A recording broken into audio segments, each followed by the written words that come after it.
One. Okay, bismillahirrahmanirrahim. Assalamualaikum dan salam sejahtera. Bersama kita, saya Iza dari Setia Alam yang mana belum kenal. So saya marketing yang berada di Setia Alam lah. Okay, bersama saya Ilya, tim marketing juga. Okay, so hari ini tajuk kita syarat-syarat pembelian rumah kos rendah. Okay.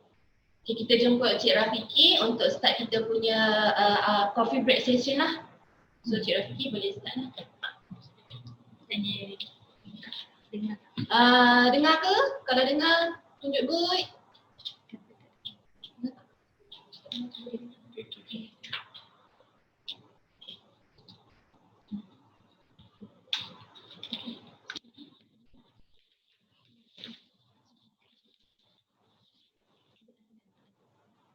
Okay, Assalamualaikum warahmatullahi wabarakatuh. Pada hari ini, topik yang kita akan share pada coffee session pada kita pada hari ini adalah syarat-syarat pembelian rumah kos rendah. So pada hari ini kita akan memfokuskan kepada 3 negeri lah yang saya percaya yang ejen-ejen dekat sini yang cover di Selangor, KL dan juga Negeri Sembilan lah.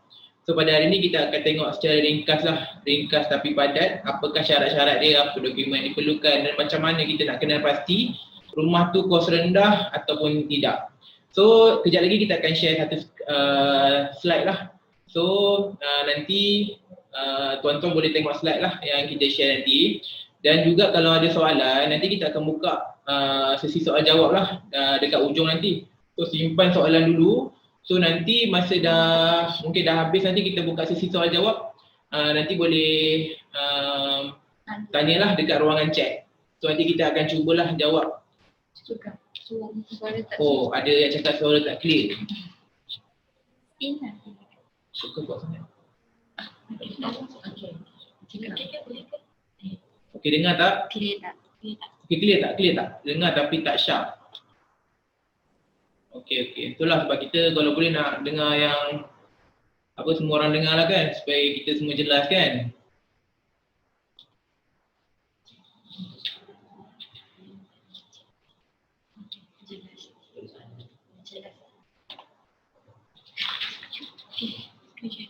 Okey, baik, kita tengok slide yang saya sediakan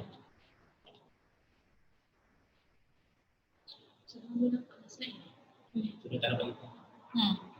Okey, so pada hari ini kita akan membicarakan tentang syarat-syarat pembelian rumah kos rendah. Pertama sekali izinkan saya untuk mengenalkan diri. Saya Rafiki bin Maslan. Saya adalah peguam di Rosnida Azrina Hafiz and Cook Rahko Kajang. So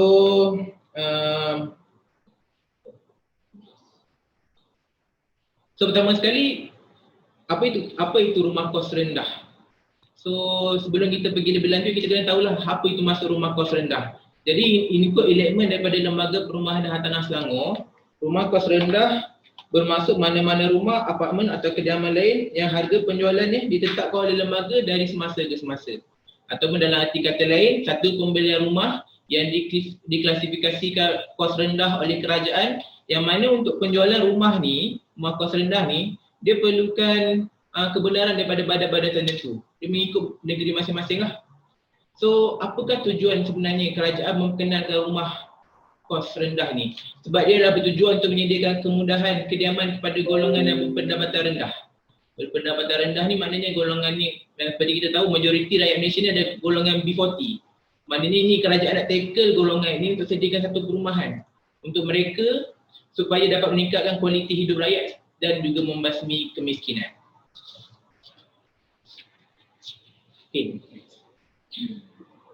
Okey. So saya pasti ramai yang tanya kan, macam mana kita nak kenal pasti rumah tu dia kos rendah atau tidak? Sebab mengikut pengalaman kita kan, ada file yang macam ejen ataupun peguam ni ada masalah nak tahu sama ada rumah tu kos rendah ataupun tidak.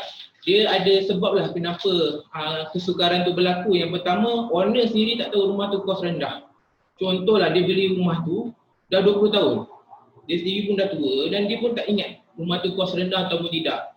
Dan dia tak ada prinsipal SPA. Maknanya SPA dia beli dengan pemaju dulu pun dah tak ada. So kita pun tak boleh nak check kan macam mana dia rumah kos rendah ataupun tidak. So yang kedua, harga rumah dah naik. So walaupun sekarang ni rumah tu kategori dia kos rendah, tapi ada rumah kos rendah ni harga rumah tu dah tinggi. So maknanya kita tak tahu sama ada rumah tu kos rendah atau tidak sebab harga dah sama macam perumahan yang lain. Maknanya yang perumahan-rumah kos rendah. Yang ketiga adalah sebab-sebab sekarang ni lah dia tak tercantik dalam SMP. Mungkin dalam SMP antara SPA antara pemilik dengan pemaju dia tak dinyatakan rumah tu kos rendah. Sebenarnya itu kos rendah. Tapi tak dinyatakan. Itulah kesukaran-kesukarannya yang kita rasa antara sebab kenapa kita susah nak determine rumah tu di kos rendah atau tidak. So pada hari ini saya akan menceritakan sedikit macam mana kita nak kenal rumah tu kos rendah ataupun tidak. Okey, yang pertama kita akan rujuk pada salinan perjanjian jual beli yang asal. Okey, kebiasaannya dalam perjanjian jual beli yang asal antara pemilik dengan pemaju, dia ada menyatakan tak rumah tu adalah kos rendah. So bila rumah tu kos rendah, maknanya dia tertakluk pada syarat-syarat yang ditetapkan oleh lembaga. Okey, yang kedua adalah kita rujuk pada sijil kelayakan menduduki ataupun Certificate of Fitness, singkatan dia CF. Okey, bila kita dah beli rumah dengan pemaju ni, nanti pemilik akan dapat satu sijil, kita panggil Certificate of Fitness CF ni. So dalam CF tu dia akan dinyatakan yang rumah ni adalah dalam kategori low cost. Dia bawah kos rendah. Maknanya bila dah dinyatakan situ ada status adalah kos rendah, maknanya dia adalah kos rendah lah. So yang ketiga adalah keluasan rumah. So kebiasaannya rumah yang bawah 800 square feet ni adalah di bawah kategori rumah kos rendah lah. Tapi saya nak ingatkan jugalah tak semua yang rumah bawah 800 kaki persegi ni dia adalah low cost. Contoh rumahnya adalah rumah Soho ataupun rumah studio yang mana ia adalah kategori macam rumah yang high end lah. Tapi dia punya keluasan adalah bawah 800 kaki persegi. So keluasan rumah ni kalau kita lihat sebenarnya agak sukarlah untuk kita tahu rumah tu kos rendah ataupun tidak. Okey. Seterusnya adalah kita dapatkan pengesahan daripada LPHS. Jadi untuk Selangor, bagi rumah kos rendah kat Selangor lah, kita boleh dapatkan pengesahan daripada LPHS, Lembaga Perumahan dan Hartanah Selangor. Bagi kita tahulah sama ada rumah tu kos rendah ataupun tidak. So apabila LPHS jawab surat kita yang rumah tu adalah kos rendah, kos rendah maknanya dia takluk pada syarat-syarat lah yang akan kita discuss sekejap lagi lah.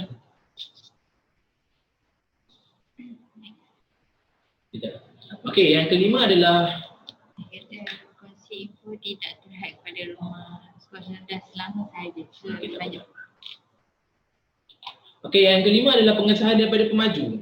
So kalau rumah tu masih pemaju ni masih exist atau masih lagi hidup lagi, kita kata tak bankrupt lagi. So kita boleh call pemaju lah untuk dapatkan status sama ada rumah tu kos rendah atau tidak. Biasa pemaju dia tahulah rumah tu kos rendah atau tidak. Yang keenam adalah pengecualian cukai taksiran. So di Selangor, rumah kos rendah adalah dikecualikan daripada cukai taksiran lah. Tapi yang ni tertakluk kat Selangor je. Contohnya dekat negeri lain ada juga yang contoh Negeri Sembilan, dia rumah low cost dia still ada cukai taksiran. So susahlah kita nak determine macam mana. Cuma di Selangor sajalah. Okay, next. Okey, yang ni saya bawa contoh lah untuk yang boleh lihat kan. Ni perjanjian jual beli. Contoh ni adalah dengan PKNS, pemaju lah. So kalau perasan kat situ dekat clause yang nombor 3 tu kan, dia ada tulis pembinaan atau telah pun siap membina sebuah blok rumah pangsa kos rendah. So maknanya bila kita rujuk prinsipal SPA ni dengan antara pemilik dengan pemaju ni, maknanya bila dia tulis dia ada pembinaan rumah kos rendah ni, maknanya dia memang kos rendah lah. Ini contohlah SPA dia. Okay. Yang ni pula contoh CF tadi tu. So biasa pemilik dia akan dapat CF lah daripada yang CF ni dikeluarkan oleh PBT, pihak berkuasa tempatan. So dalam CF ni biasa dia dah tulis lah yang bangunan yang berikut, iaitu cadangan, contoh yang macam ni cadangan bangunan 4 blok pangsapuri kos rendah. So maknanya kita dah dapat tengok kat CF ni, kita tahulah dia rumah kos rendah.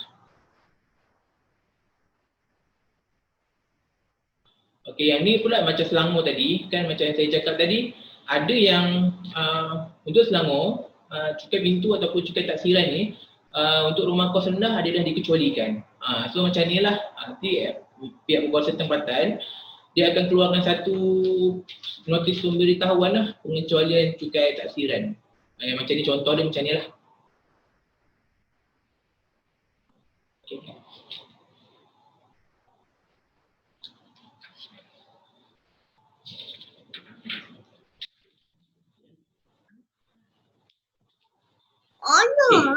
ada. Mana ada? Okey. So seterusnya mari kita lihat pula apa syarat-syarat pembelian rumah kos rendah dan juga sederhana rendah di Selangor. So untuk Selangor ni dia ada syarat-syarat lah. Yang mana untuk rumah kos rendah dan rumah kos sederhana rendah. So untuk kedua-dua kategori ni dia kena dapat kebenaran lah daripada FPHS. So yang pertama dia mestilah warga negara Malaysia yang berumur 18 tahun dan ke atas lah. Okey, yang kedua ialah pembeli ni mestilah bermastautin di negeri Selangor. Dia mesti menetap dekat negeri Selangor. Kalau dia kerja di Selangor? Bekerja di Selangor pun boleh juga. Kalau dia bekerja dekat Selangor tapi tidak menetap di Selangor pun boleh try. Ini So yang ketiga ialah tempoh pemilikan hartanah ni mencukupi 5 tahun daripada tarikh perjanjian jual beli.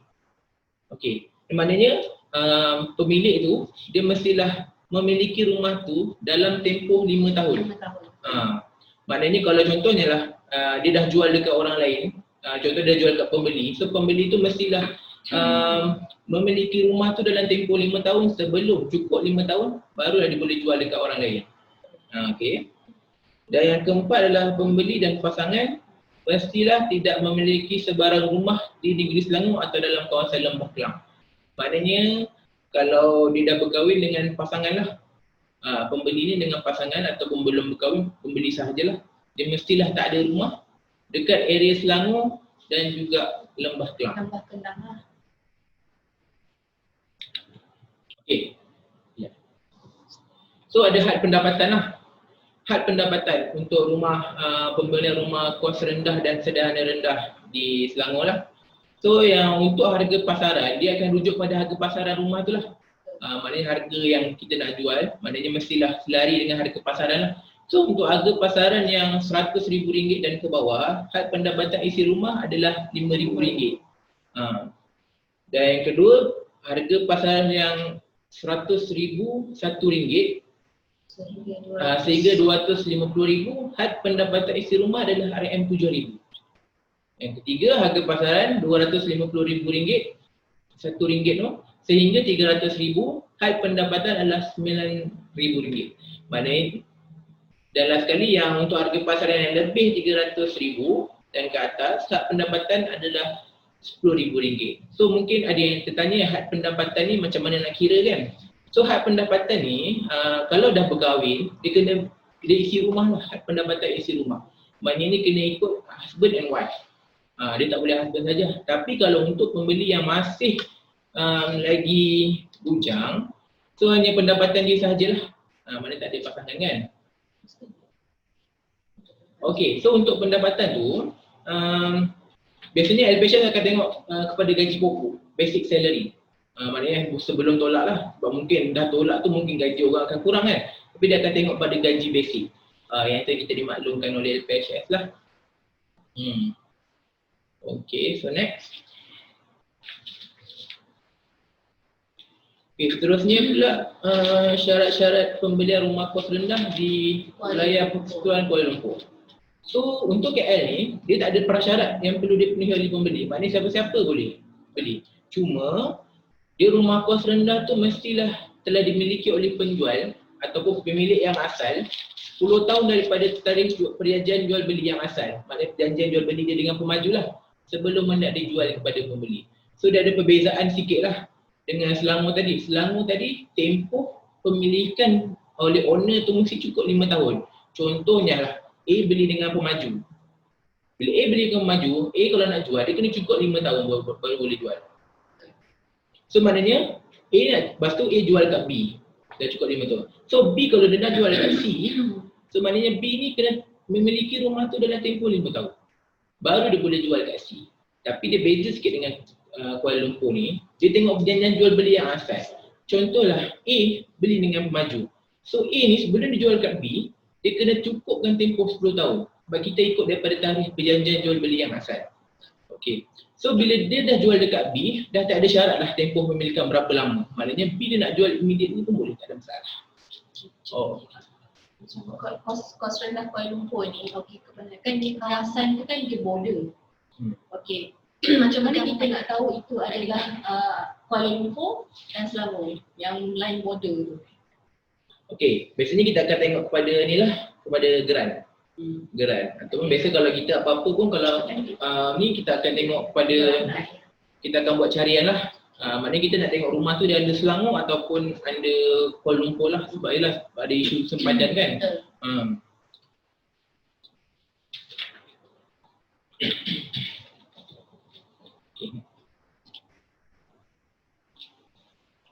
Okey, yang negeri yang kita nak pergi last sekali adalah Negeri Sembilan.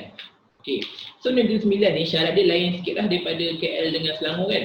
So yang lain samalah, dia warga negara Malaysia yang mana dia berumur 18 tahun ke atas. Tapi untuk julat had pendapatan isi rumah ni dia lain sikit lah. So bagi harga rumah ataupun harga pasaran yang di bawah 100,000, pendapatan isi rumah mestilah tidak melebihi 5,000. Manakala bagi harga rumah yang melebihi 100,000, maknanya pendapatan isi rumah mestilah tidak melebihi 7,000. Macam saya cakap tadi lah, isi rumah ni maknanya pasangan lah, husband and wife.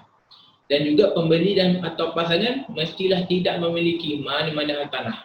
So dia lain sikit dengan Selangor. Selangor pembeli dan pasangan tadi dia mestilah tidak memiliki mana-mana rumah di Selangor ataupun Lembah Kelang. Lembah Kelang ni kita Selangor KL. So tapi untuk rumah kos rendah di Negeri Sembilan ni, dia mesti pembeli dengan pasangan dia mesti tak ada rumah tak mana-mana dekat Malaysia. Maknanya kalau dia ada rumah dekat Malaysia, maknanya dia tak lepas lah syarat-syarat untuk pembelian rumah kos rendah di Negeri Sembilan.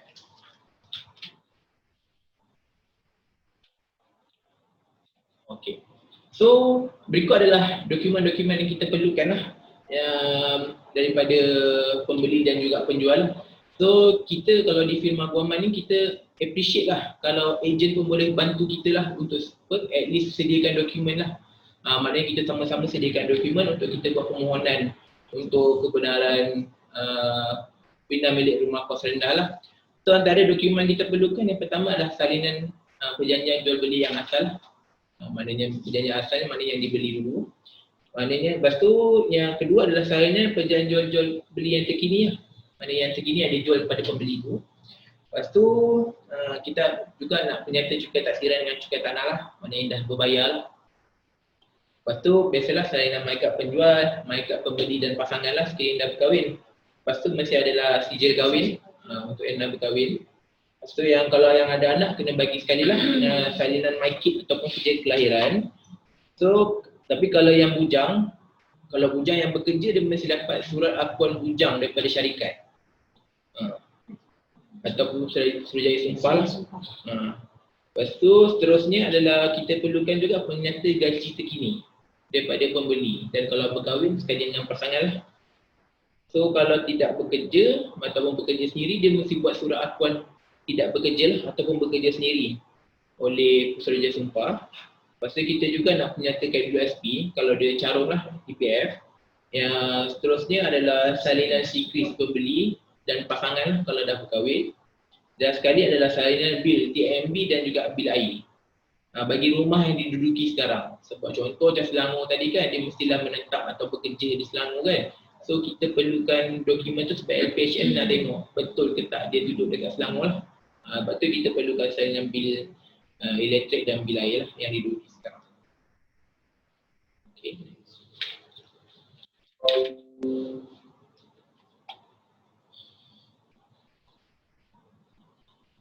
So saya rasa yang itu sajalah perkongsian saya pada hari ini. So kesimpulannya saya berharap sangatlah pihak ejen dan pihak peguam ni kita kena bekerjasama lah untuk kita sama-sama kenal pasti status rumah tu sebelum kita buat pembukaan fail. Sebab bukan apa, contohlah kalau katakan kita tak tahu rumah tu kos rendah atau tidak, lepas tu kita buka fail, so tiba-tiba rumah tu kos rendah dan pembeli ni pula tak lepas syarat tu. So nanti dia akan buatkan benda tu akan jadi susah lah kepada semua pihak kan. So kita minta kerjasama daripada pihak ejen dan pihak peguam. At least kita sebelum pembukaan fail tu kita tahu dulu status rumah tu. Dan kita kenal pasti dulu sama ada pembeli lepas atau tidak syarat-syarat yang dikenakan oleh negeri masing-masing lah. Ya, ataupun kalau macam tak sure kan rumah tu adalah low cost atau tak, mungkin boleh refer dia atau refer Izzah lah. So sebelum letak booking ke apa, kita boleh kita boleh detect awal rumah tu adalah kos rendah ke tak. So kat situ kita dah jimat masa. So maksudnya bila you all submit kat kita, loan approve, dan kita boleh proceed terus lah. Mungkin dekat situ kita boleh bantulah dari segi situ. So macam complete document tu kan penting, sebab kalau kita bagi complete document tu, at least boleh mempercepatkan proses lah. So kalau macam dah tahu benda tu adalah kos rendah, kalau nak dapatkan awal pun boleh. Itu bagi pembeli lah. So kalau ada soalan kita boleh buka soalan kot. So kita buka soalan dekat ruangan share lah. So kita cukup jawab. Boleh type dekat Zoom group chat tu kalau ada soalan.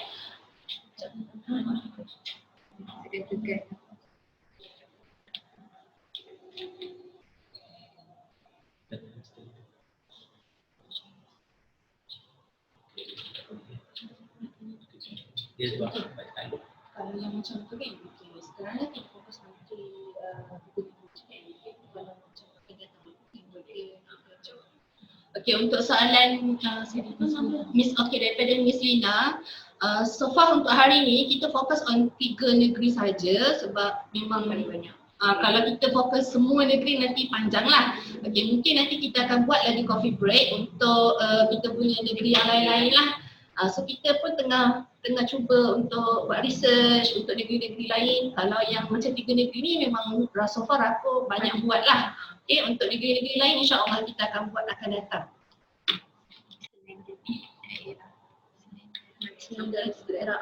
Yang daripada Encik Amir ni pun samalah seperti saya cakap. Untuk next session kita akan cuba buat untuk negeri lain pula lah. Okay, so ini nak tanya Cik Rafiki, kalau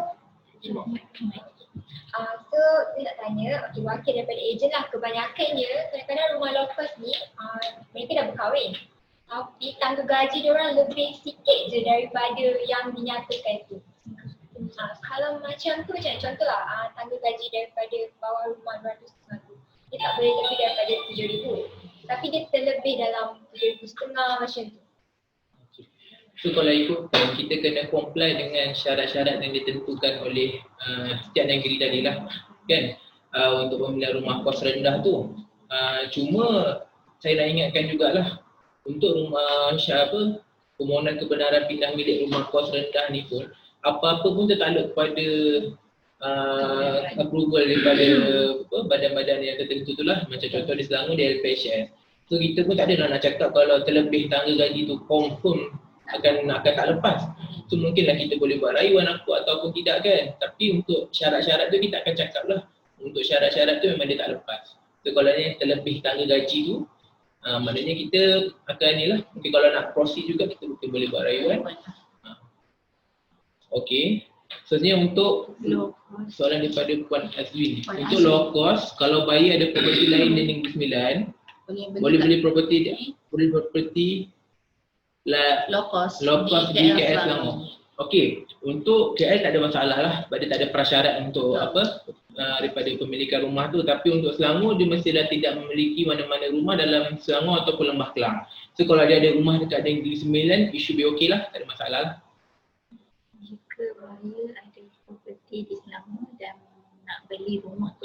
Seterusnya kalau buyer ada property di Selangor dan nak beli rumah kos rendah di Negeri Sembilan, boleh tak? Okey, dia syarat-syarat Negeri Sembilan ni dia mestilah tidak memiliki mana-mana rumah. Maknanya dekat Malaysia ni dia tak pernah memiliki mana rumah. So senang cerita dia adalah first house lah. Maknanya dia ada rumah yang pertama. Syarat tu menjawab lah. Ada lagi soalan untuk ditanya?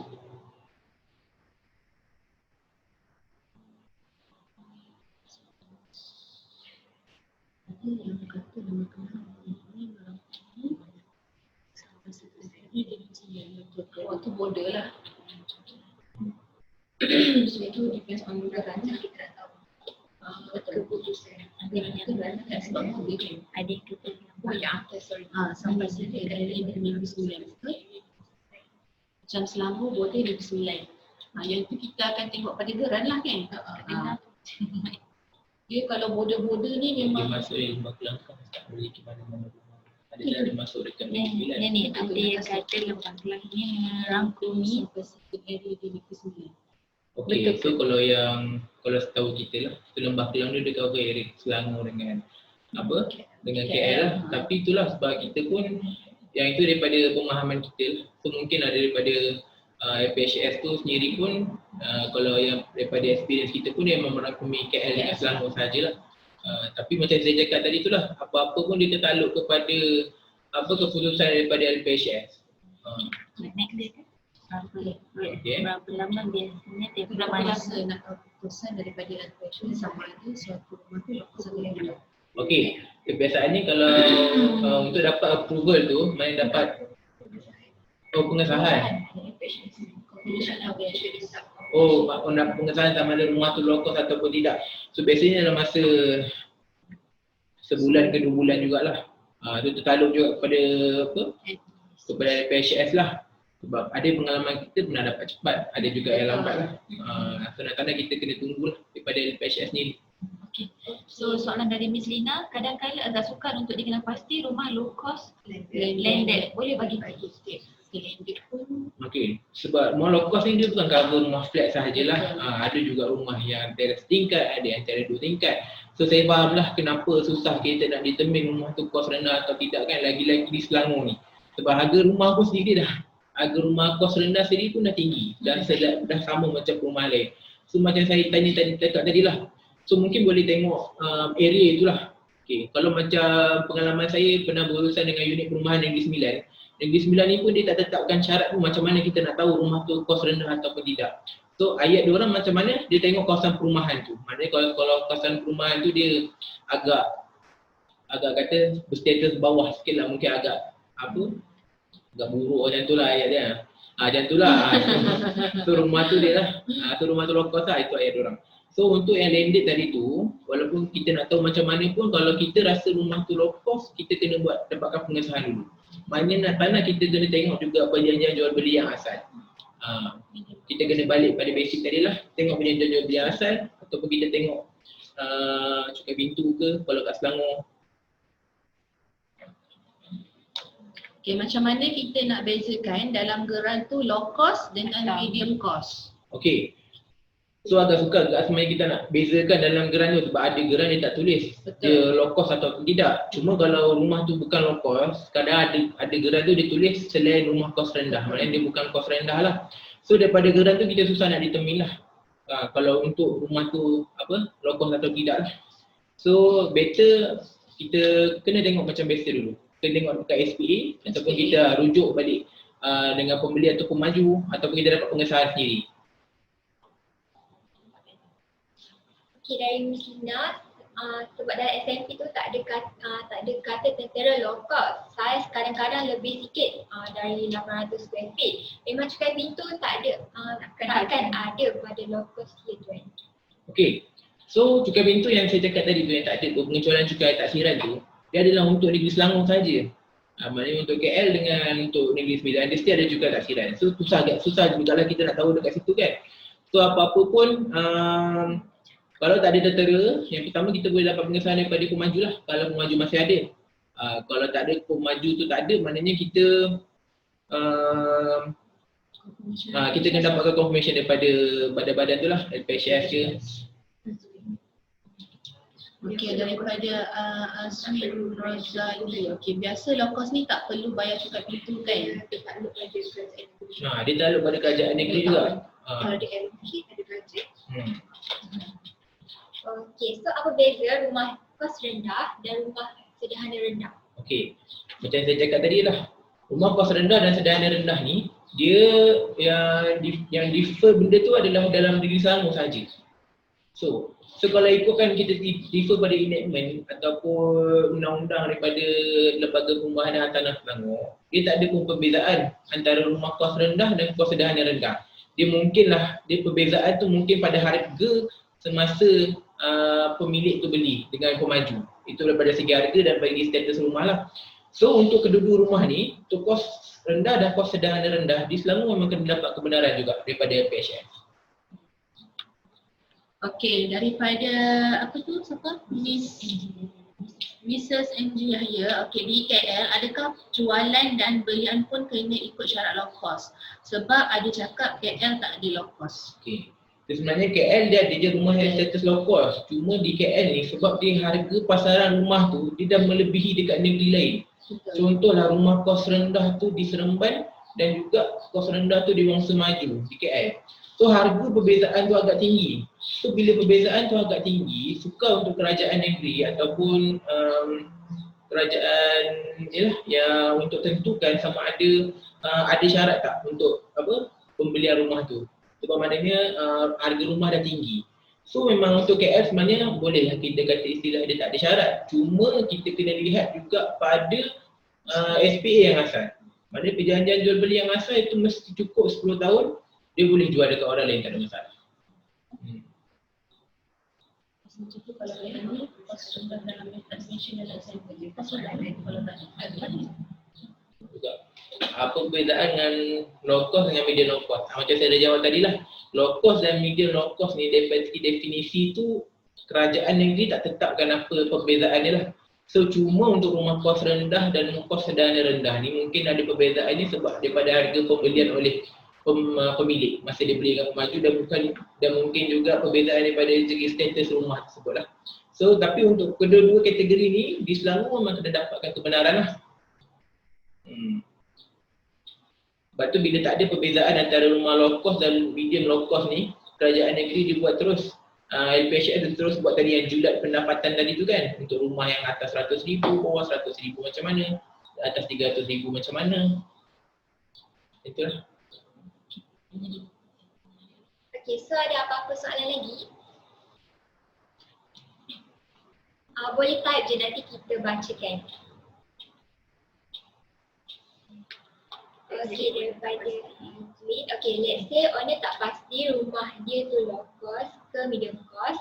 Apa dokumen yang ejen boleh refer untuk check unit ni unit apa?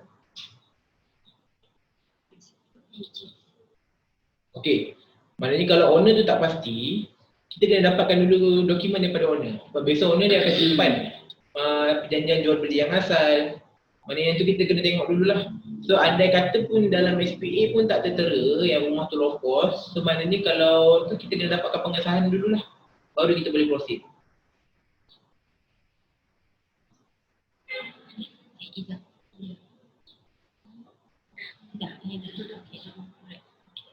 Okay, ada apa-apa lagi tak? Boleh dapatkan slide ni? Boleh. Boleh nanti kita akan share. Slide tu nanti kita akan share lah. So apa? Cik Azhar, okay, kalau nak dapatkan slide ni pun boleh refer dengan Cik Azhar lah daripada Landsword.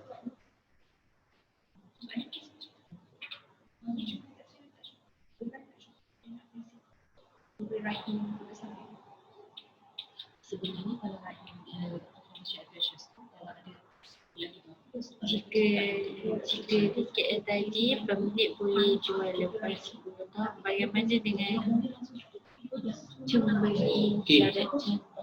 Okay, so jika di KL tadi pemilik boleh jual lepas 10 tahun. Bagaimana dengan pembeli? Syarat macam mana? Okay, tu macam dalam slide tadi kita dah cakap lah yang dia tak tiada prasyarat lah yang perlu dipenuhi oleh pembeli.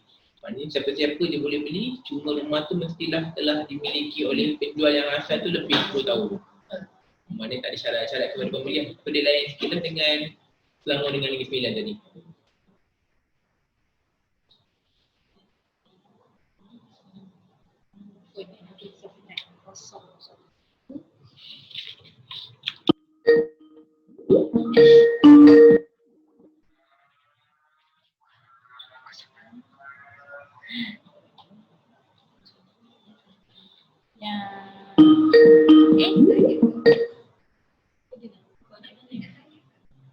Lower hand.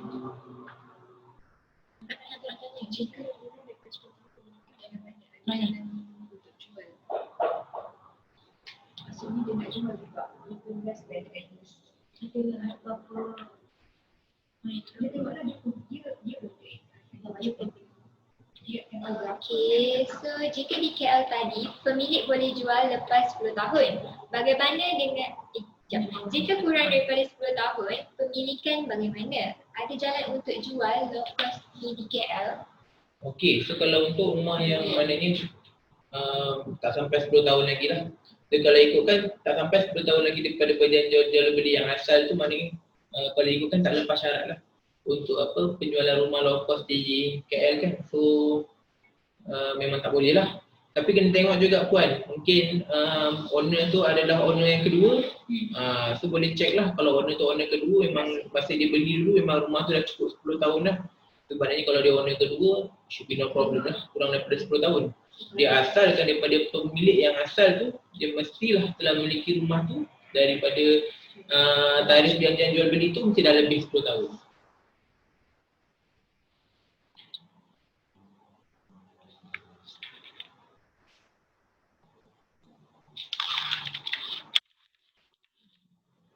Ada apa-apa lagi soalan?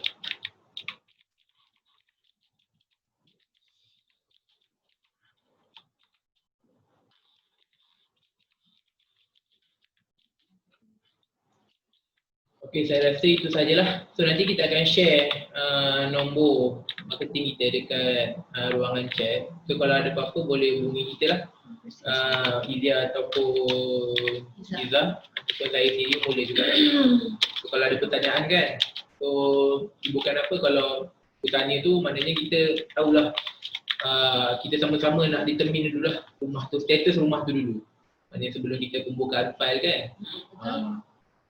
So jangan segan silu untuk tanya, okay, mungkin ramai dekat dalam ni yang ejen-ejen baru, okay, tak pernah buat, tak pernah jual ataupun takut nak jual ke apa. Kalau tak pasti boleh bertanya. So kita sama-sama refer lah. So kalau kita sama-sama refer, insyaAllah perjalanan file tu boleh lancar. Okay, kalau ada kan? Okay, kita nak share sikit lah. Okay, macam last week coffee break, kita dah start tau kita punya challenge. Okay, challenge iPad. Mana yang tak tahu, okay, kita boleh hubungi saya ataupun Iza untuk kita tahulah ciri-ciri ataupun macam mana kita nak menang iPad tu. Okay? So jangan lupa WhatsApp kita orang lah.